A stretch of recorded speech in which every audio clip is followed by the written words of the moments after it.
پانی رکھتے ہیں۔ اعوذ باللہ من الشیطان الرجیم، بسم اللہ الرحمن الرحیم، الحمد للہ علی ما انعم وَلَهُ الشُّكْرُ عَلَى مَا أَلْهَمَ وَهُوَ الْأَوَّلُ وَالْآخِرُ وَالظَّاهِرُ وَالْبَاطِنُ وَهُوَ بِكُلِّ شَيْءٍ عَلِيمٌ، وَالصَّلَاةُ وَالسَّلَامُ عَلَى حَبِيبِهِ وَنَجِيبِهِ وَصَفِيِّهِ أَبِي الْقَاسِمِ مُحَمَّدٍ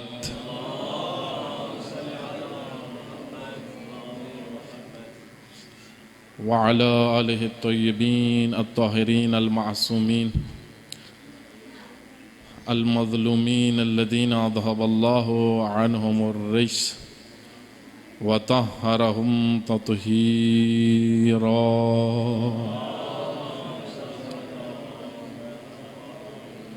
واللعنة الدائمة على أعدائهم أجمعين.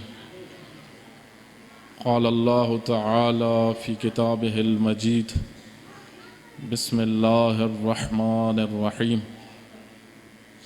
رب اشرح لي صدري ويسر لي أمري واحلل عقدة من لساني ويفقه قولي واجعل لي وزيرا من أهلي هارون أخي.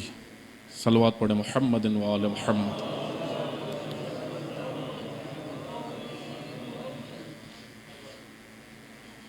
خداوند متعال آپ سب مومنین کے حضور کو اپنی بارگاہ میں قبول فرمائے، اور جن مومنین کی حاجات ہیں خداوند متعال ان کی حاجات کو پورا فرمائے. خصوصاً اللہ تعالیٰ کی بارگاہ میں دعا گو ہیں کہ اختر بھائی کے بیٹے جو کچھ دن پہلے دنیا سے چلے گئے، شہادت ہوئی ان کی، اللہ تعالیٰ ان کے درجات کو بلند فرمائے. اور اسی طرح برادر ہاشم نے کہا اللہ تعالیٰ ان کو اولاد صالح عطا فرمائے. ان کی اولاد نرینہ نہیں ہے، اس کے لیے بھی یہ دعا کرتے ہیں اللہ تعالیٰ ان کو اولاد نرینہ عطا فرمائے. آپ صبح سے سن رہے ہیں، اللہ تعالیٰ آپ کی توفیقات خیر میں اضافہ فرمائے انشاءاللہ، اور اس عبادت کو ہمارے سرمایہ میں قرار دے. میں نے آپ کی خدمت میں قرآنی موضوع ایک عرض کرنا ہے، کیونکہ رسول اللہ صلی اللہ علیہ وآلہ وسلم نے غدیر خم کے موقع پر بالکل واضح طور پہ فرمایا انی تارکم فیکم الثقلین کتاب اللہ و عطرتی. اور یہ بڑا بنیادی خطبہ تھا، خطبہ غدیر. یہ در حقیقت آئندہ آنے والی نسلوں کے لیے لائے عمل تھا، کیونکہ رسول اللہ صلی اللہ علیہ وآلہ وسلم پورا ایک نظام لے کے آئے تھے، رحمتاً للعالمین ہیں. ان کی تحریک جہانی تحریک تھی، وہ کسی خاص خطے کے ساتھ یا کسی علاقے کے ساتھ مشخص نہیں تھے. اگرچہ مکہ میں رسول اللہ کی ولادت ہوئی صلی اللہ علیہ وآلہ وسلم، مدینہ میں حضرت نے حکومت بنائی، لیکن اس کے باوجود یہ خطے انسان کو، بڑی شخصیات کو، الہی رہبروں کو محدود نہیں کرتی.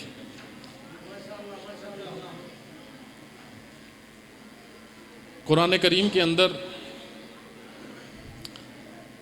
سب سے زیادہ جس نبی کا تذکرہ ہوا ہے وہ حضرت موسیٰ علیہ السلام. حضرت موسیٰ علیہ السلام بہت عظیم قرآنی شخصیت ہے. آپ دیکھیں رسول اللہ صلی اللہ علیہ وآلہ وسلم کی جو باتیں ہوتی تھی، جو احادیث ہوتی تھی، وہ قرآن کی تفسیر تھی. قرآن کو تبیین چاہیے، قرآن کو تفسیر چاہیے، کیونکہ قرآن کتاب ہدایت ہے، نسلوں کے لیے. جو قرآن سے ہٹے گا وہ ہلاک ہے، جو اہل البیت سے دور ہو جائے گا وہ تباہ ہے۔ حضرت موسیٰ علیہ الصلوۃ والسلام اور حضرت ہارون کا تذکرہ میں پہلے ہی آپ کی خدمت میں عرض کر دیتا ہوں تاکہ آپ انتظار میں نہ رہیں۔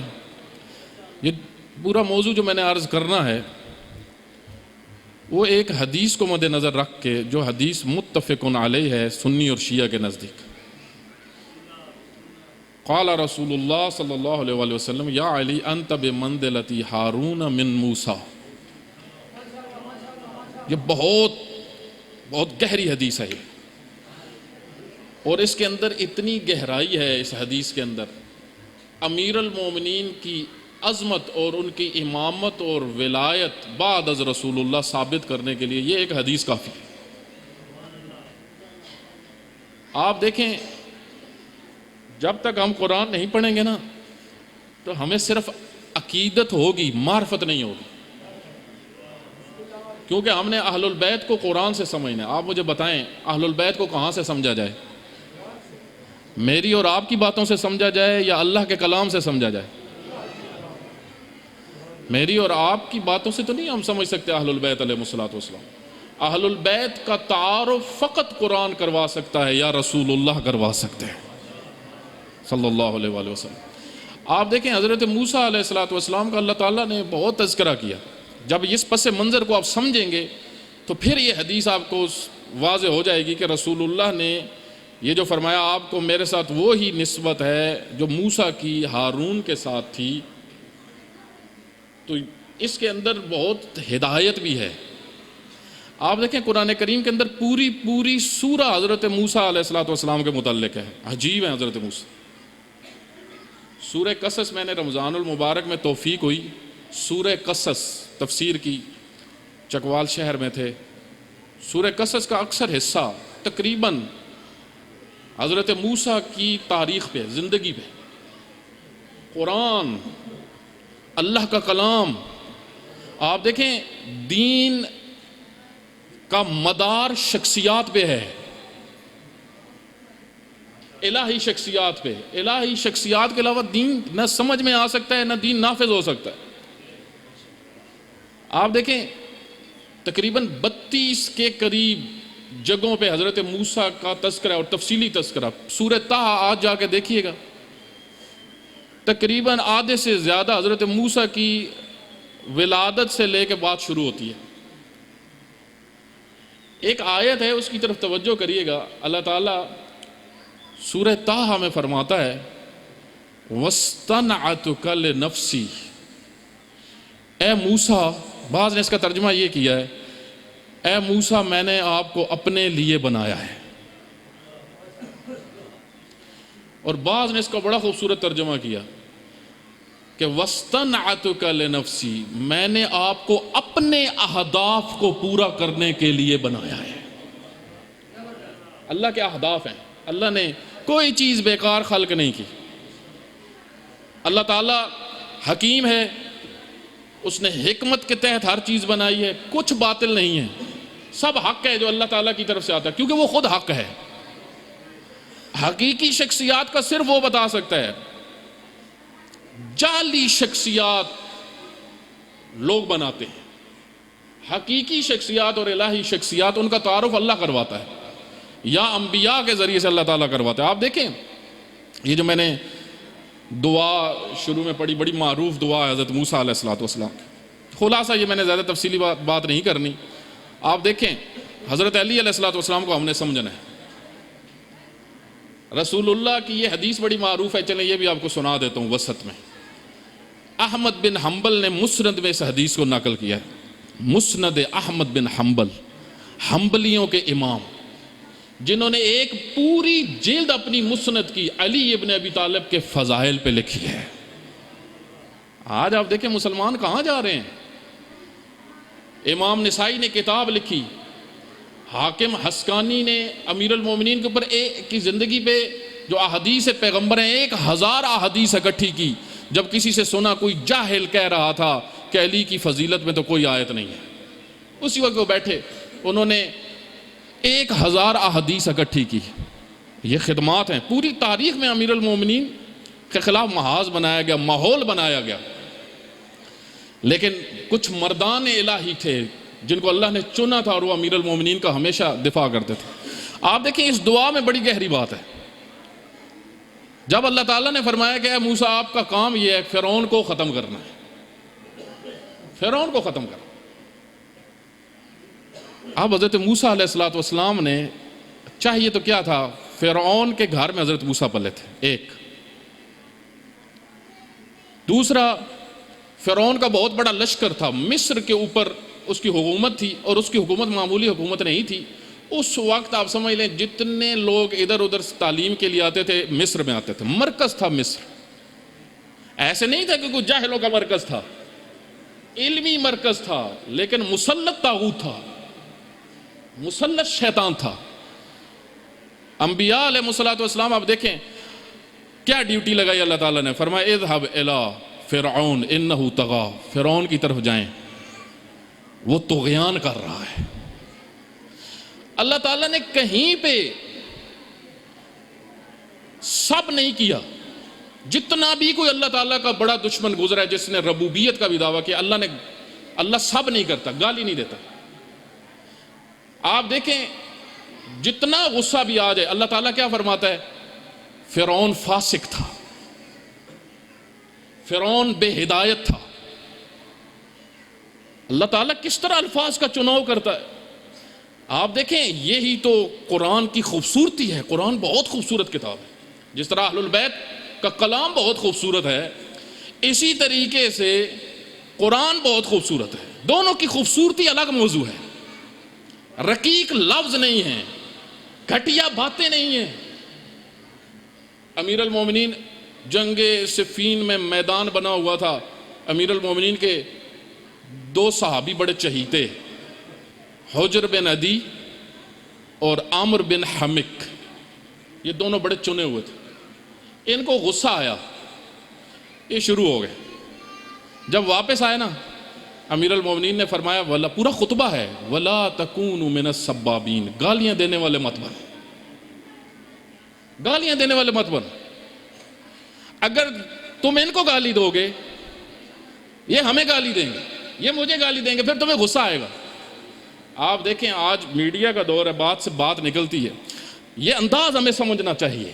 قرآن کا انداز، مومن اہل البیت کی سیرت پہ چلے. اہل البیت کی سیرت کیا؟ قرآن. قرآن اہل البیت کی سیرت. فرمایا اے خدایا ٹھیک ہے آپ نے اگر میری ڈیوٹی لگائی ہے فرعون کی طرف جانا ہے. اچھا اب سورہ قصص میں جو بات ہے وہ یہ ہے، کتنے حضرت موسیٰ صالح انسان تھے، کتنے نیک طبیعت تھے. فرمایا اللہ یہ ڈیوٹی بہت بڑی ہے، میرے بھائی ہارون کو آپ بھیج دیں. فَهُوَ أَفْصَحُ مِنِّي، وہ بات زیادہ اچھی کرتا ہے. آپ دیکھیں کتنا نبی ہیں حضرت ہارون. اب سمجھیے گا علی ابن ابی طالب، آپ کو میرے ساتھ وہی نسبت ہے کہ جو موسیٰ اور ہارون کی ہے. آپ نے حضرت ہارون کو امیر المومنین پہ تطبیق کرنا ہے قرآنی نقطہ نظر سے. قرآن یہی ہے، قرآن یہی. آپ دیکھیں اب جب حضرت موسیٰ علیہ السلام کو اللہ نے حکم دیا مجھے بتائیں فرعون کے مقابل میں لشکر چاہیے تھا یا نہیں چاہیے تھا؟ لشکر چاہیے تھا. حضرت موسیٰ نے لشکر نہیں مانگا. دیکھیں اللہ نے جن سے اپنا کام لینا ہوتا ہے نا، جن شخصیات کو اللہ چنتا ہے ان کو کچھ خاص چیزیں دیتا ہے. لوگوں والی ڈیمانڈز ان کی نہیں ہوتی. نہیں کہا اے خدایا او دے 10,000 انت میں نو 5,000 دے دو، یہ نہیں کہا. فرمایا رب اشرح لی صدری، اے خدایا میرے سینے کو کھول دے. شرح صدر مجھے عطا فرما. کیوں؟ کیونکہ ایسے ظالموں کے سامنے بات کرنے کے لیے طاقت چاہیے، بات کرنے کی طاقت چاہیے. رب اشرح لی صدری، میرے سینے کو کھول دے. وَيَسِّرْ لِي أَمْرِي، میرے کام کو آسان کر. لشکر نہیں چاہیے، آپ میرے کام کو آسان کرو. اور پھر فرمایا وَحْلُنْ عُقْدَةً مِّن لِسَانِي، اے خدایا میری زبان کی گرہ کو کھول دے. یہاں سے پتہ چلتا ہے کہ حضرت ہارون زیادہ فصیح تھے، کیونکہ خود فرمایا فَهُوَ أَفْصَحُ مِنِّي، وہ مجھ سے زیادہ فصیح ہے. فصیح پتہ ہے کس کو کہتے ہیں؟ جس کی بات لوگوں کو زیادہ سمجھ میں آئے. کتنے عاجز نبی تھے. فرمایا کہ رب، پھر فرمایا وَاجْعَلْ لِي وَزِيرًا، اے خدا مجھے لشکر نہیں چاہیے، مجھے وزیر چاہیے، من اہلی، جو میرے خاندان میں سے ہو، میرے اہل میں سے ہو. آپ دیکھیں رسول اللہ کو، ایک صلوات پڑھیں محمد وعلی محمد. اب میری طرف توجہ رکھیں، میں بس نتیجے کی طرف جا رہا ہوں. آپ نے ساری الہی شخصیات کو اسی طرح سمجھنا ہے. ساری الہی شخصیات. اللہ اپنے امر کا نفاذ، دیکھیں امر کا نفاذ الہی شخصیات سے ہوتا ہے. اولی الامر، امر اللہ کا حکم زمین پہ الہی شخصیات کے ذریعے سے آ سکتا ہے. بس یہ قرآن کریم میں بیان کیا. آپ دیکھیں فرمایا مجھے بھائی میرا وزیر بنا. یہ وزیر کس کو کہتے ہیں؟ وزیر وزن اٹھانے والے کو کہتے ہیں. میرا وزن اٹھائے، ذمہ داری اٹھائے. میں نے شیطان کا مقابلہ کرنا ہے، طاغوت کا مقابلہ کرنا ہے، یہ میری پشت پہ کھڑا ہو. اشدد عذری، یہ میری کمر کو مضبوط کرے، میری کمر کو مضبوط کرے. اور آپ دیکھیں حتیٰ قرآن کریم کے اندر ہے، اللہ تعالیٰ نے فرمایا جب حضرت موسیٰ علیہ السلام سے آپ جائیں تو سورہ طہ میں اللہ تعالیٰ ایک جگہ پہ فرماتا ہے کہ موسیٰ نے کہا ہے اللہ یہ مجھے جھٹلا نہ دے، میرے لیے میرا بھائی ہو، فَيُصَدِّقُنِي، جو میری تصدیق کرے، لشکر نہیں، میرے لیے میرا بھائی ہو جو میری تصدیق کرے. آپ دیکھیں یہاں سے اس بات، وہ قرآن کریم کی سورہ رعد کی آیت ہے جس کو اہل سنت نے بھی اپنی کتابوں میں نقل کیا ہے کہ اے رسول خدا، کافر یہ کہتے ہیں قال الذین کفروا لست مرسلا. توجہ کریے اس آیت کی طرف، بڑی خوبصورت ہے. قال الذین کفروا لست مرسلا، کافر یہ کہتے ہیں آپ رسول نہیں ہو. کس کو کہتے ہیں؟ رسول اللہ کو. آپ رسول نہیں ہو. اللہ تعالیٰ فرماتے ہیں اے میرے حبیب ٹینشن نہ لیں، کفا باللہ شہیدن بینی و بینکم ومن عندہ علم الکتاب. اے رسول خدا، آپ کی رسالت کی گواہی کے لیے میں اللہ اور وہ کافی ہے جس کے پاس پوری کتاب کا علم ہے.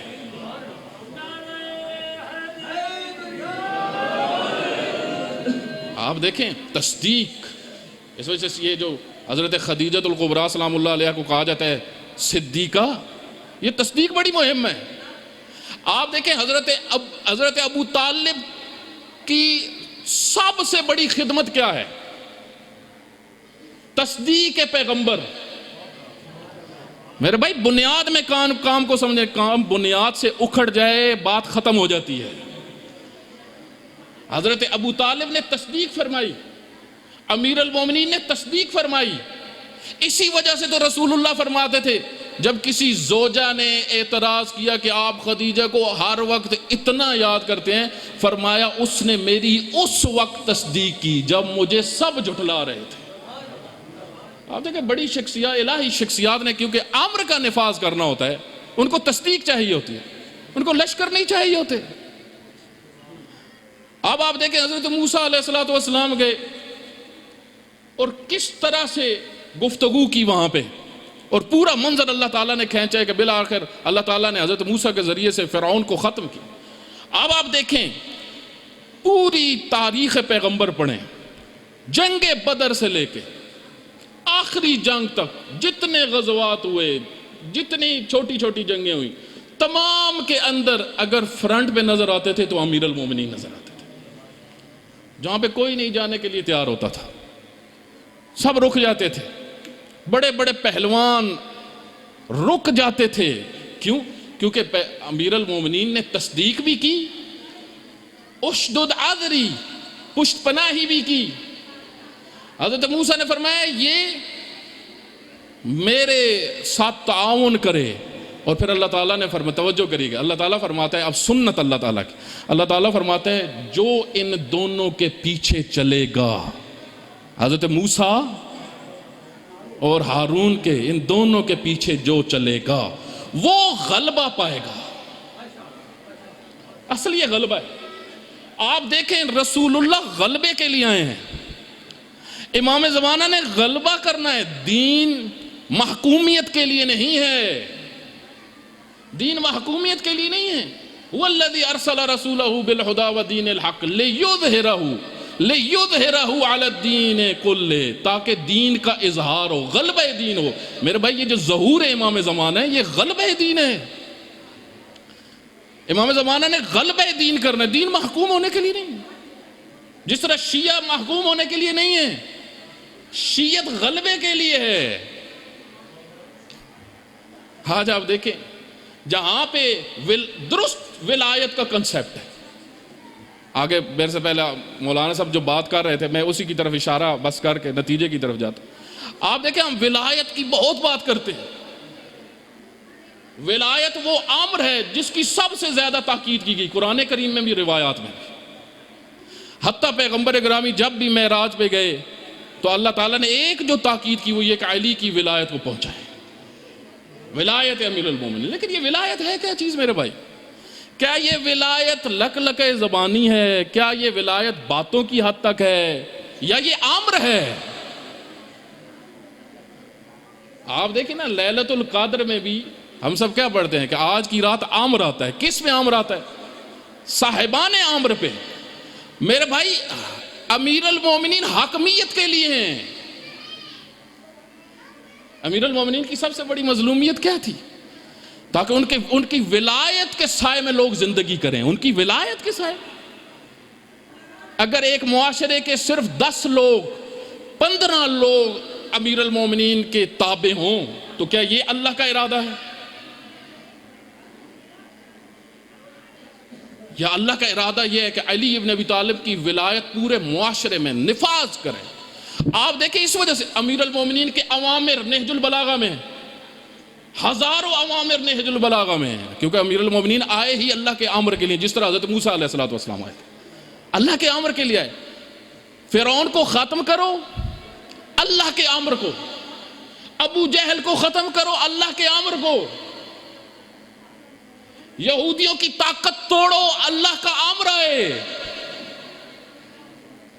اور وہ اولی الامر کے ہاتھوں سے آئے گا، اولی الامر کے ہاتھوں سے آئے گا۔ اسی وجہ سے اطیعوا اللہ و اطیعوا الرسول و اولی الامر منکم، تمہاری ذمہ داری کہ اولی الامر کی اتباع کرو۔ میرے بھائی امیر المومنین سب سے زیادہ امر پروردگار میں جدی شخصیت۔ میں چند واقعات آپ کی خدمت میں عرض کرتا ہوں، بس توجہ کریے۔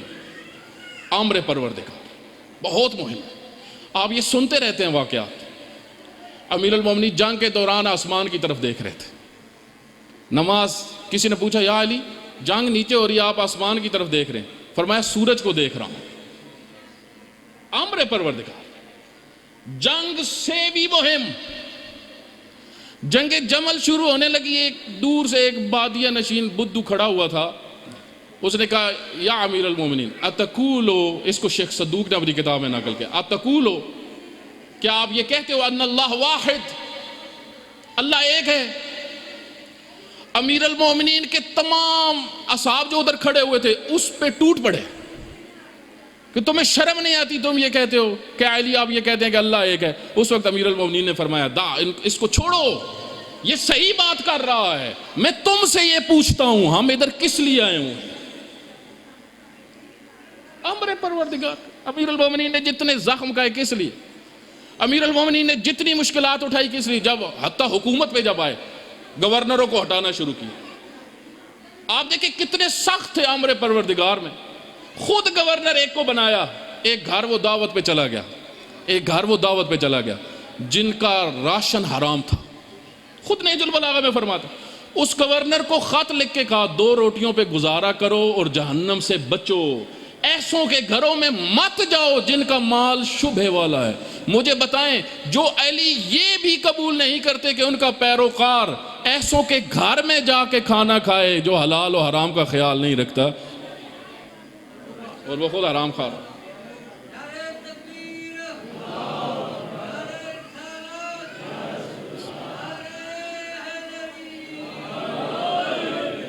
امر پروردگار، امر پروردگار، تنزیہ۔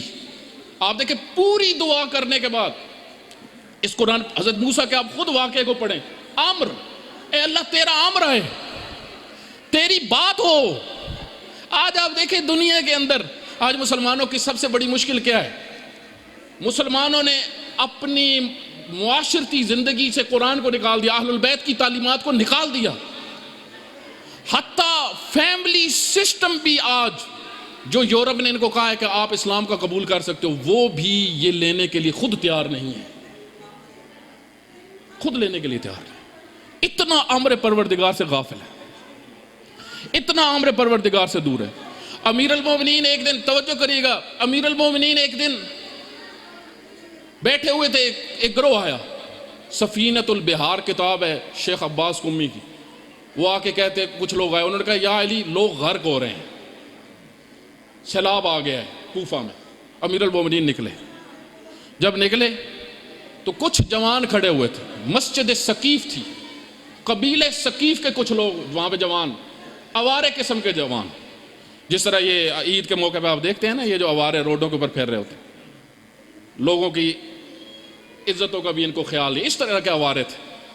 امیر المومنین جب جلدی میں جا رہے تھے، ایک نے کہکا لگایا. جب کہکا لگایا امیر المومنین واپس مڑے غضب سے.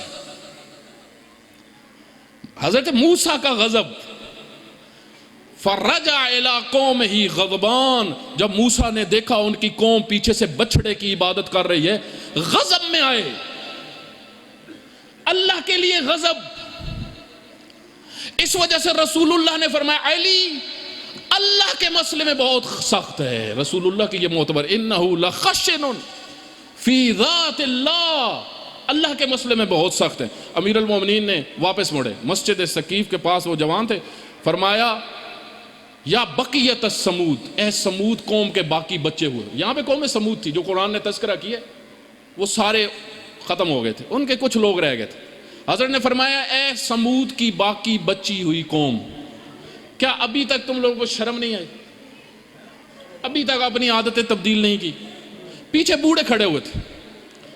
آپ کو پتہ ہے بزرگوں کا عمومی جو طریقہ کار ہوتا ہے، وہ یہ کہتے ہیں کہ جی چھوڑیں جی، یا علی انہوں نے آپ کو پہچانا نہیں ہے، یہ جوان ہیں، جوانوں کی اتنی عقل نہیں ہوتی، اس طرح کرنا شروع. حضرت نے فرمایا ٹھیک ہے تم ضامن بن رہے ہو. انہوں نے کہا ہم ضامن بنتے ہیں. فرمایا ان کو کہو پہلی بات، یہ جو چوکوں میں بیٹھتے ہیں ان کو کہو چھوڑ دو. امیر المومنین، نماز تو میرے بھائی دین کا رکن ہے. جو علی اپنے شیعہ کو چوک میں فارغ بیٹھے ہوئے برداشت نہیں کرتے.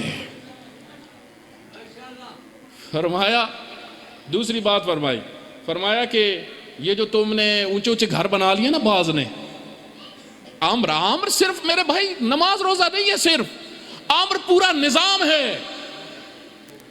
فرمایا یہ جو تم نے اونچے اونچے گھر بنا لیے نا، اوپر کھڑکیاں رکھی ہوئی ہیں، لوگوں کے گھروں میں جھانکتے ہو، یہ بند کرو تب ضمانت ہوگی. فرمایا تیسری بات، پرنالے تمہارے اوپر ہیں، لوگ گزرتے ہیں اوپر پانی، نجس پانی ان کے اوپر گرتا ہے، اس کو روکو. کیا تمہیں شہرداری کا پتہ نہیں ہے؟ آپ دیکھیں امیر المومنین امر پروردگار میں. اور دوسرا ساتھ کوئی رعایت نہیں کرتے تھے. امر اپنی ذات کے مسئلے میں نہیں. ہمارا مسئلہ کیا ہے میرے بھائی؟ کئی لوگ میرے بات انتظار میں، ذاکرین یا مولانا، ہمارا مسئلہ کیا؟ ہم ہر چیز کو سیریس سمجھتے ہیں سوائے امر پروردگار کے. شیخ طوسی علیہ رحمہ کی ایک کتاب ہے امالی شیخ طوسی، 4ویں 5ویں صدی کے عالم ہے، اردو میں ترجمہ بھی آپ کو مل جائے گا. امالی شیخ طوسی، اس کے اندر 46 مجالس ہیں. کتنی مجالس ہیں؟ 46 مجالس. امالی کہتے ہیں استاد پڑھتا تھا، شاگرد حدیثیں لکھتے تھے. شیخ طوسی شیخ الطائفہ، بہت بڑا نام ہے. انہوں نے جو 20 نمبر مجلس وہاں پہ لکھی ہے، اس میں امیر المومنین نے اپنے خود فضائل بیان کیے ہیں. ایک موقع پہ کسی محفل میں بیٹھے ہوئے تھے، ایک جگہ پہ جب پہنچے فرمایا رسول اللہ نے میرے بارے میں ایک جو چیز بیان کی تھی، اقومہم بامر اللہ، علی امر خدا کے بارے میں بہت سخت ہے. اقامہ امر کرو. میرے بھائی کتابیں آج آپ دیکھیں پاکستان میں سب سے بڑا مسئلہ کیا ہے؟ سارے پڑھ کے معاشرہ کیا ہے؟ کچھ بھی نہیں معاشرے کے اندر. دنیا کہاں پہنچ گئی؟ تعلیم ہے، عمل نہیں ہے، علم ہے، عمل نہیں ہے. میرے بھائی جو یہودی علماء تھے وہ احبار تھے. احبار کن کو کہا جاتا ہے؟ قرآن نے کہا ہے احبار. احبار ہیبر سے ہے، سیاہی. ہیبر سیاہی کو کہتے ہیں. لکھ لکھ لکھ لکھ لکھ کے ان کی انگلیوں پہ ہمیشہ سیاہی رہتی تھی، اس وجہ سے ان کو احبار کہا جاتا تھا. اتنے علم والے. لیکن اللہ تعالیٰ نے قرآن کریم میں سورہ فاتحہ جو ہم ہر روز پڑھتے ہیں، اے خدایا غیر المغضوب علیہم، ہمیں ان میں قرار نہ دینا جن پہ تیرا غضب ہے. کیوں یہودی مغضوب ہوئے؟ توجہ کریے گا. یہودی پڑھتے تھے، سنتے بھی تھے، حدیثیں بھی نقل کرتے تھے، قرآن بھی سناتے تھے. میرے بھائی اگر میں نے ایک چیز یہاں پہ سنی ہے، ایک پیغام میں نے سنا ہے، میں اپنے گھر میں جا کے دیکھوں کیا میرے گھر میں جو اوامر پروردگار ہیں وہ ہیں؟ پردہ میری خواتین کرتی ہیں، میری مائیں بہنیں پردہ کرتی. کتنی قرآن میں آیتیں ہیں پردہ کرو. آپ دیکھیں کیا حالت ہے آج سوسائٹی کی. آپ کے علاقے تو پھر بھی بہتر ہے، لیکن کچھ علاقوں میں آپ جائیں تباہ کن کنڈیشن ہے. مسلمان ہیں، سب باتیں پتہ ہیں، سب کچھ پتہ ہے. حتیٰ یہاں تک روایت کے اندر آیا ہے، امیر المومنین فرماتے ہیں جو شخص اپنی زوجہ کے باریک لباس پہ راضی ہو جائے اللہ اس کو منہ کے بل جہنم میں ڈالے گا. امر پروردگار. میرے بھائی اپنے گھر میں دیکھیں بچے کیا کر رہے ہیں، کیا کر رہے ہیں آج ہمارے بچے. کتنا ہم نے ان کو علم دیا ہے اہل البیت کا. کبھی ایسا ہوا ہے کہ میں بیٹھا ہوں اپنے بچوں کے ساتھ اور میں نے کہا آج نہج البلاغہ کا بیٹا ایک خطبہ پڑھتے ہیں، آج میرے بیٹا صحیفہ سجادیہ کی ایک دعا پڑھتے ہیں. نا میں دیکھ رہا ہوں یہ پب جی کھیل رہا ہے، یہ گیمیں کھیل رہا ہے، یہ ٹائم پاس کر رہا ہے، یہ دین سے دور ہے، لیکن مجھے کوئی پرواہ نہیں. جس طرح وہ مولانا بات کر رہے تھے، بس ٹکٹ، میری بھی ٹکٹ کٹی ہوئی، ان کی بھی کٹی ہوئی ہے. ولایت اس امر کی پیروی ہے، ولایت اس امر کی پیروی ہے جو اوامر امیر المومنین کے سائے میں زندگی نہیں کر رہا وہ انسان ہی نہیں بنتا. ایک بڑی تعداد روایات میں آیا انسان ہی نہیں اٹھیں گے جو اوامر علی ابن ابی طالب کے سائے میں زندگی نہ کرے. وہ کوئی چیونٹی اٹھے گا، کوئی گیدڑ اٹھے گا، کوئی کچھ اٹھے گا. کیوں؟ کیونکہ انسان کی شخصیت بنتی ہے عبادات کے سائے میں، اوامر پروردگار کے. اسی طرح محلے میں آپ دیکھیں حضرت کئی انبیاء کا تذکرہ ہے قرآن کریم میں. ایک نبی کا سورہ اعراف میں تذکرہ ہے. وہ جا رہے تھے مارکیٹ میں، انہوں نے دیکھا کم تول رہے ہیں. فرمایا میری قوم یہ کام نہ کرو، میں نہیں چاہتا مگر تمہاری اصلاح. معاشرے کو تعادل میں لے کے آؤ، دو نمبریاں نہ کرو، کم مت تولو، دو نمبر چیزیں لوگوں کو نہ کھلاؤ. لوگ مر رہے ہیں، لوگوں کو کینسر ہو رہے ہیں، لوگوں کو بیماریاں لگ رہی ہیں تمہاری ان غفلتوں کی وجہ سے، لیکن امر پروردگار کا کوئی پرواہ نہیں. آگے سے اس قوم نے اس نبی سے پتہ ہے کیا کہا؟ کہ تیری جو برادری مضبوط نہ ہوتی نا تو ہم تجھے لٹکا دیتے. آپ دیکھیں نبی کتنا حساس ہے صرف تولنے پہ. آج آپ دیکھیں اپنی سوسائٹی کے اندر بڑی سی داڑھی رکھی ہوگی، مول صاحب فروٹ تو سارا ہی خراب پا دیتا، بھائی جان سارا فروٹ ہی خراب پا دیتا، 2-4 دانے خراب پا دے بقایا کچھ تو ٹھیک پاؤ. اس طرح گور کے دیکھے گا. تولتے آپ دیکھیں کس طرح ایک بڑی تعداد. یہ چھوٹی چھوٹی چیزیں نہیں ہیں. امیر المومنین کی زندگی آپ پڑھیں. امیر المومنین کوڑا لے کے بازار میں آتے تھے، کوڑا لے کے بازار میں آتے تھے. ایک دن آئے، بس آپ کا میں نے بہت وقت لیا ہے. ایک دن آئے، فرمایا کہ 2 جوان لڑ رہے تھے آپس میں، 2 جوان آپس میں لڑ رہے تھے. ایک نے دوسرے کو نیچے دیا ہوا تھا، مار رہا تھا. امیر المومنین نے چھڑوایا. جب چھڑایا تو جو مار رہا تھا اس کو پکڑ کے لے جا رہے تھے. جب لے کے جا رہے تھے تو وہ دوسرا جلدی سے کہتا ہے یہ میرا دوست ہے، یا علی اس کو چھوڑ دے. حضرت نے فرمایا ہاں جو تمہارا حق ہے وہ معاف ہو گیا، لیکن جو سوسائٹی کا ماحول خراب کیا ہے، بازار کا ماحول جو خراب کیا ہے، اس کی سزا حتمی ہے. آپ دیکھیں یہ ہم ذرا سوچیں ہم کدھر کھڑے ہوئے ہیں. اس وجہ سے ان کو کوئی پریشانی نہیں ہوتی تھی اگر لوگ ان کے ساتھ نہیں ہوتے تھے. ولی کو لوگوں کے دیکھیں اللہ کو کوئی بھی نہ مانے. حضرت موسیٰ علیہ السلام فرماتے ہیں اے اللہ تجھے کوئی بھی نہ مانے تجھے کوئی فرق نہیں پڑتا. فرق ہمیں پڑتا ہے. ایک شخص نے 10ویں امام کے سامنے آ کے کہا کہ مولا آپ کے اوپر بڑا ظلم ہو رہا ہے، آپ بڑے مظلوم ہیں. حضرت نے فرمایا نہ تم مظلوم ہو، تم. اللہ نے ہمیں بڑے مقامات دیے ہیں، اللہ نے ہمیں بڑی عزت دی ہے، تم مظلوم ہو. جو اہل البیت سے ہٹا ہوا ہے وہ سب سے بڑا مظلوم ہے. جو اہل البیت کے احکام سے دور ہے وہ سب سے بڑا مظلوم ہے. اس پہ رحم کرو.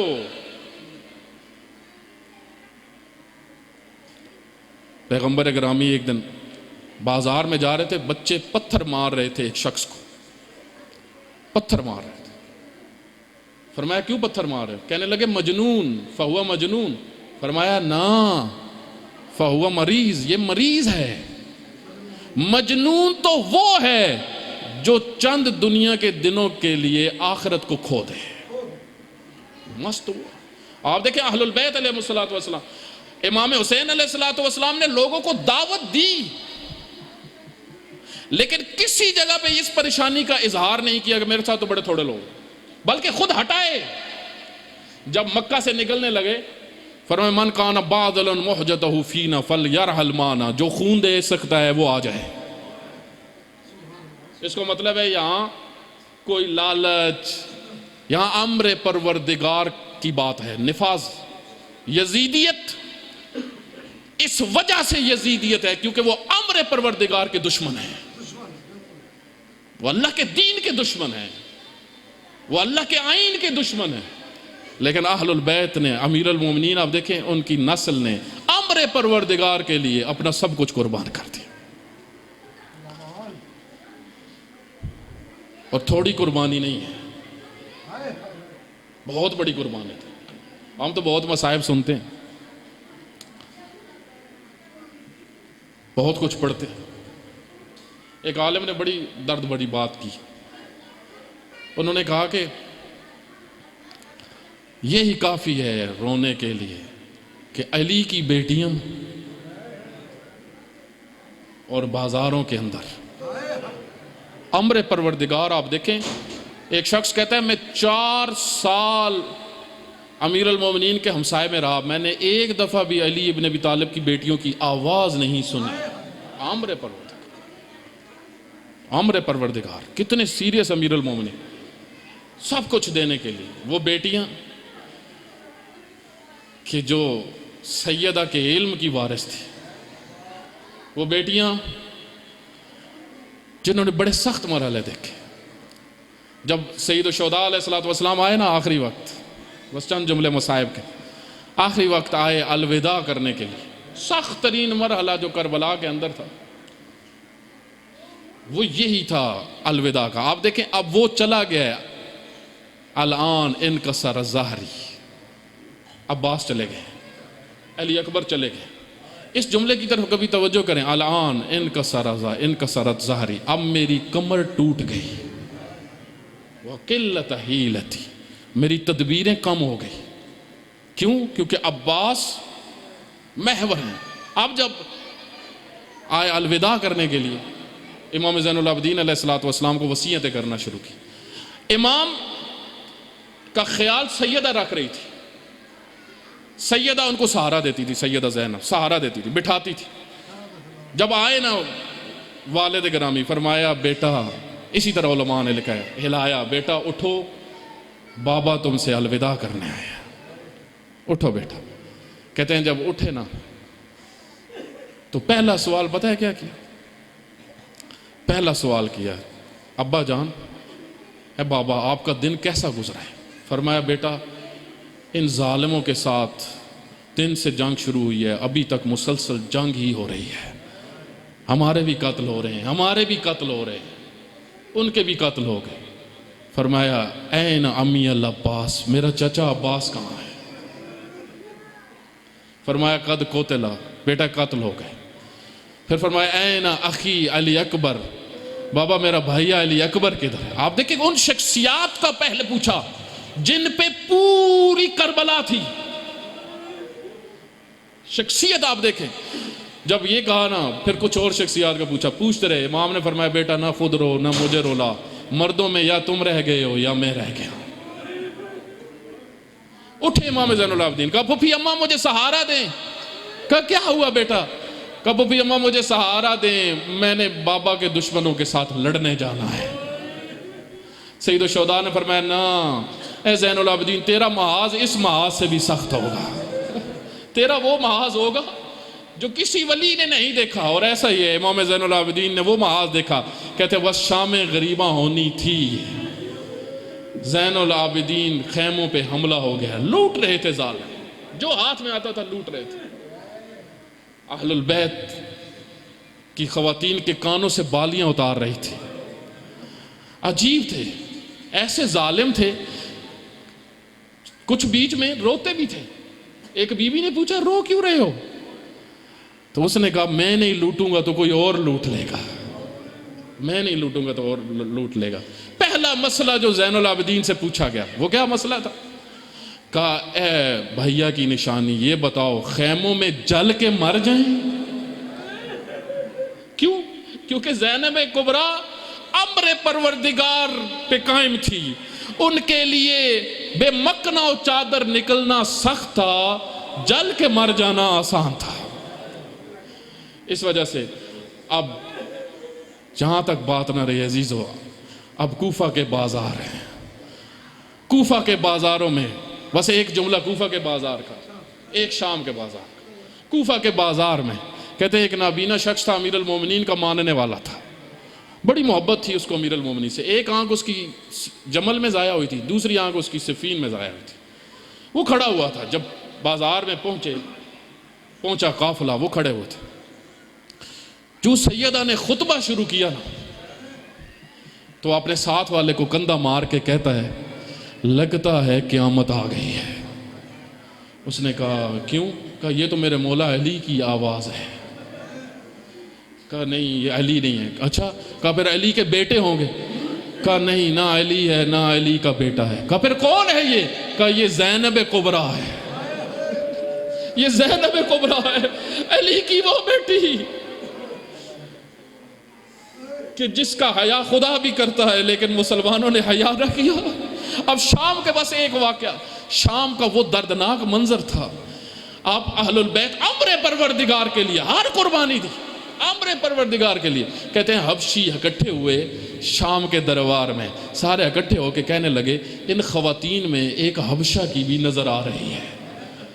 وہ آئے سارے اکٹھے ہوئے, ایک دوسرے سے کہنے لگے ہماری غیرت کے خلاف ہے. مردوں کے مجمع میں ہمارے علاقے کی خاتون کھڑی ہو, ہمارے علاقے کی خاتون کھڑی ہو. اور کہتے ہیں مل کے یزید کے پاس ہے. یزید کو آ کے کہتے ہیں یزید ہم تمہارے پاس کام نہیں کریں گے اگر اس خاتون کو تم نے یہاں سے نہ ہٹایا تو. دیکھ نہیں رہے اس کو, مرد دیکھ رہے ہیں. کہتے ہیں یہ جملہ سیدہ زینب نے سنا. جو سنا نا رسول اللہ کے حرم کی طرف چہرہ کر کے فرمایا یا رسول اللہ آج فضہ کا دفاع کرنے والے بھی ہیں, آج سب کا دفاع ہو رہا ہے لیکن آپ کی بیٹیوں کو کوئی بچانے والا نہیں ہے. اب بازاروں میں لے کے پھر رہے ہیں, گلیوں میں لے کے پھر رہے ہیں, اپنی خواتین کو پردے کرواتے ہیں. یا رسول اللہ آپ کی بیٹیوں کو بے چادر چھوڑا ہوا ہے.